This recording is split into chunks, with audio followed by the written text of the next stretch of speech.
তারপরে সালাম জানাই পাক নবীজির কদমে হাত তুলেছি আল্লাহ আমি ওই না তোমার দরবারে মাফ করে দাও খোদা তুমি দিও না কবিরে সালাম আমার হযরত আলী সালাম ফাতেমা কে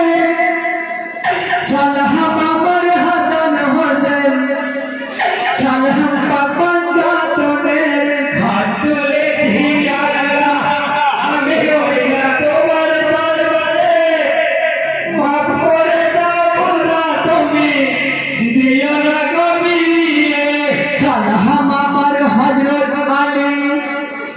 সালাম ফাতেমা কে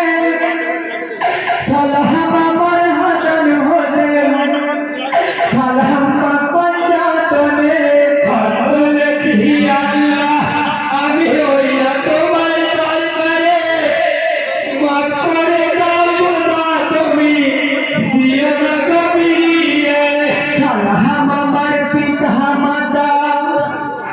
সালাম গ্রামবাসীকে কোথায় গেলে পাবো দেখা হাসান হোসেন ইমামকে হাত তুলেছি আল্লাহ আমি ওই না তোমার দরবারে মাফ করে দাও খোদা তুমি দিও না কবিরে সালাম আমার পিতা মাতা সালাম গ্রামবাসীকে